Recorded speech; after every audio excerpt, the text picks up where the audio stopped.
August 28th is a day to remember the triumphs and tragedies that have taken place in our historic struggle for racial justice. Today, we commemorate the March on Washington to Jobs and Freedom in 1963, where my father declared his dream. But we must never forget the American nightmare of racist violence exemplified when Emmett Till was murdered on this day in 1955, and the criminal justice system failed to convict his killers. 65 years later, we still struggle for justice, demilitarizing the police, dismantling mass incarceration, and declaring and determinedly as we can that Black Lives Matter. In our struggle for justice, there are no permanent victories. For on this day, 12 years ago, I was honored to address the Democratic National Convention in Denver. And on that night, on that evening in the Mile High City, our spirits were soaring as the Democrats nominated Barack Obama, who would go on to become the first African-American president of these United States.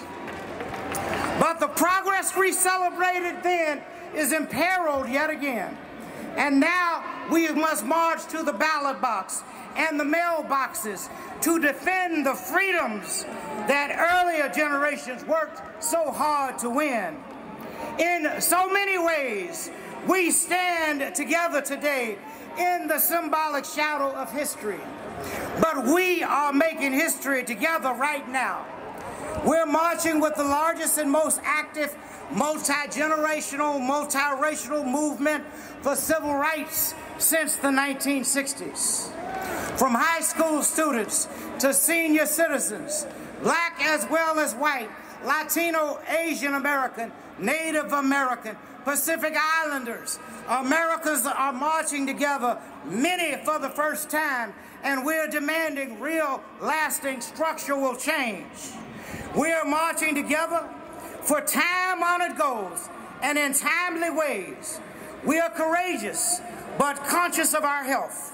We are socially distant, but spiritually united. We are masking our faces, but not our faith in freedom. And we are taking our struggle to the streets and to social media. The nation has never seen such a mighty movement, a modern-day incarnation of what my father called the coalition of conscience. And if we move forward with purpose and passion, we will complete the work so boldly began in the 1960s. We're marching to overcome what my father called were the triple evils of poverty, racism, and violence. Third, police brutality and gun violence are killing so many unarmed African Americans.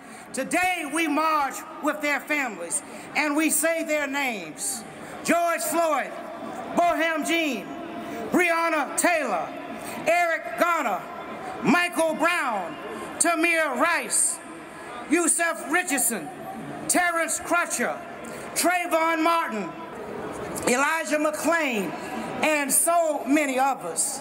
Our voting rights are under attack. We must vigorously defend our right to vote, because those rights were paid for with the blood of those lynched for seeking to exercise their constitutional rights.